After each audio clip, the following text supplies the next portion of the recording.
நல்லா கேளுங்க.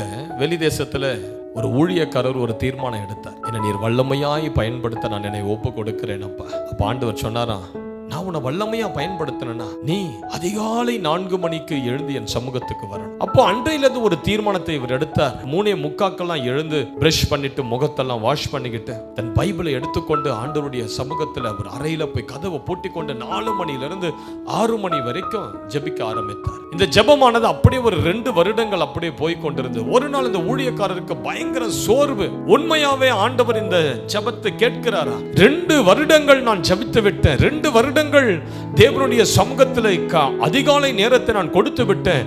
எனக்கு அப்படி பெரிய மாற்றங்கள் வந்த மாதிரி தெரியல. ஆண்டவர் உண்மையாவே இந்த ஜெபத்தை கேட்கிறாரா, அல்லது நான் தான் ஏதோ ஒரு பைத்தியக்காரனை போல என் தூக்கத்தெல்லாம் நான் அர்ப்பணித்து நான் ஜெபித்து கொண்டு இருக்கிறேன் சொல்லி ஒரு சந்தேகம் அவருடைய இருதயத்தில் அலையலையா எழும்ப ஒரு காலை வேளையில் அவரால் ஜெபிக்கவே முடியல.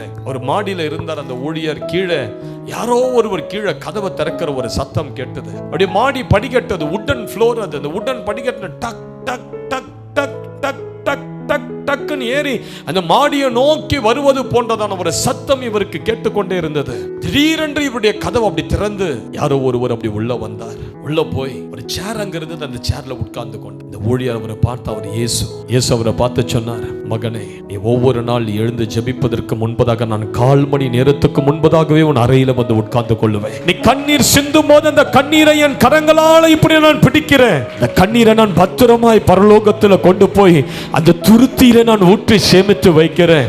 ஊழியக்காரருக்கு அப்பதான், ஆண்டவரே, அப்ப 2 வருஷமா 3:45 என் அறைக்கு வந்துருவீங்களா?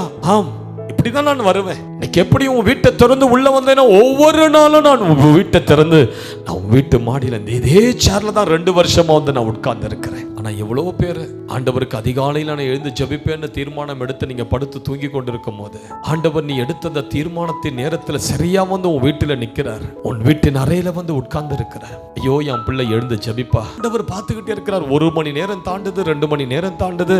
உங்களால எழுந்துக்க முடியல. உங்களுக்கு ஒரு சோர்வு, உங்களால ஜெபிக்கிற ஒரு வாஞ்சல்ல.